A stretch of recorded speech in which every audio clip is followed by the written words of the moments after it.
So join us. See what shenanigans we get into next. Who knows, maybe somewhere along the way, you'll find your favorite winemaker. All right, I finally got the microphone. My brother talks like he's getting paid by the syllable. When you don't grow up together, apparently nobody teaches you how to share with your sibling. So today's my turn. And honestly, there may not be a better place to steal the mic than Napa Valley. This tiny stretch of land helped convince the world America could make great wine. Then they spent the next 50 years trying to live up to its own legend. It's expensive, I get it. Corporate money has planted its flag up and down this valley. Underneath the luxury resorts and the polished tastings, there's definitely still a heartbeat here. Farmers, first-generation grinders, old-school locals are the people who built this place long before Napa became a lifestyle brand. And every time I come back here, that's the Napa that I get excited about. Napa is only about 30 miles long and barely 5 miles wide. Tiny, and yet somehow this little valley became the most famous wine region in America.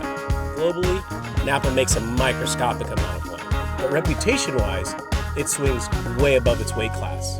Back in 1976, at the famous Judgment of Paris, Napa wines beat some of France's biggest names in a blind tasting. California stopped being the underdog, and Napa became the heavyweight. This isn't bulk farming. This is obsession, precision, and the wild part is, every few miles, it feels very different. Different soil, different climate, different people, and different stories. Understanding the valley is key. As we move toward the city of Napa itself, you realize this isn't just vineyards anymore. This is where old Napa and new Napa collide. Historic warehouses turn into tasting rooms, Michelin stars next to amazing taco trucks. It's polished now, but underneath all the luxury, Napa is still an agricultural town, just wearing loafers with no socks type vibe. Just east of Napa sits Coombsville, one of Napa's quiet assassins.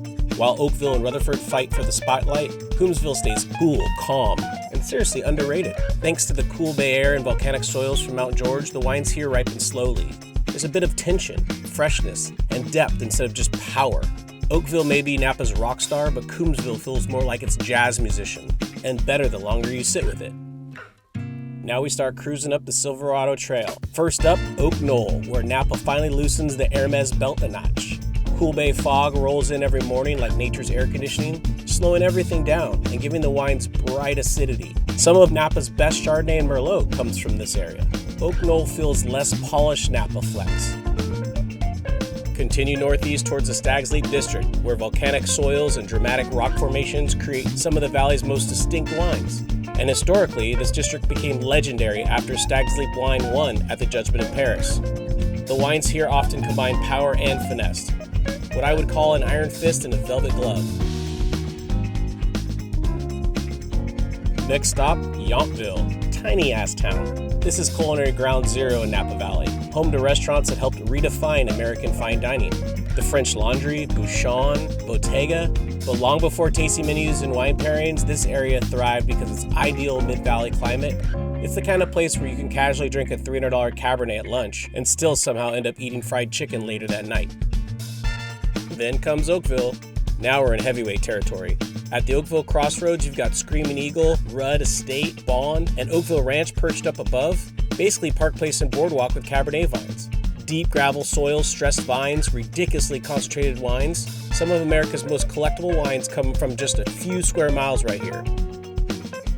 Just north of that sits Rutherford, where people talk about Rutherford dust like it's a classified Napa asset. It's a signature texture in the wines here. It's earthy and savory, almost cocoa-like. Rutherford doesn't chase attention. It already knows it's good, but it does have a large number of corporate wineries up and down on Highway 29. This is old money Napa energy, understated, polished, and completely unbothered by trends. Heading north into St. Helena feels like accidentally driving into a California postcard from another era. Slower pace, older storefronts. Honestly, it might be one of the most effortlessly beautiful small towns in the state. And while Napa has changed dramatically, St. Helena still feels tied to its roots. Only a couple stoplights, coffee shops full of winemakers, and some amazing spots to grab a bite. And finally, Calistoga, the northern edge of Napa where the valley gets hotter and a little less interested in pretending. Think modern Frontierland. Volcanic soils take over up here, giving the wine serious power and structure, while cool nights keep everything in balance. You really feel the mountains pinching in on you at the top of the valley. And then there's the famous Napa Valley welcome sign. Insert tourist picture spot here. You'll spot rented convertibles, coordinated wine tour outfits, and at least one guy asking, where can I get a cold beer at? People picture Napa as neat little rows of vines stretching across a flat valley floor. But look up for a second. Some of the best vineyards here are hanging off mountainsides. So steep it feels like gravity is part of the winemaking team. And driving back down Highway 29, you start noticing something else. Napa's evolving fast. Land prices became astronomical. Farming costs exploded. Tech money showed up, and luxury money pulled right in behind it. The magic is still here, though. It's in the dirt. It's in the cellar. In the people keeping this valley alive one harvest at a time. And that's exactly why Wine Bros is here, to find the stories worth telling and the people worth drinking it with. And now that I've finally got the microphone, I should probably give it back to my brother before he starts a podcast about how unfair this episode was. Welcome to Napa Valley, Wine Bro fans.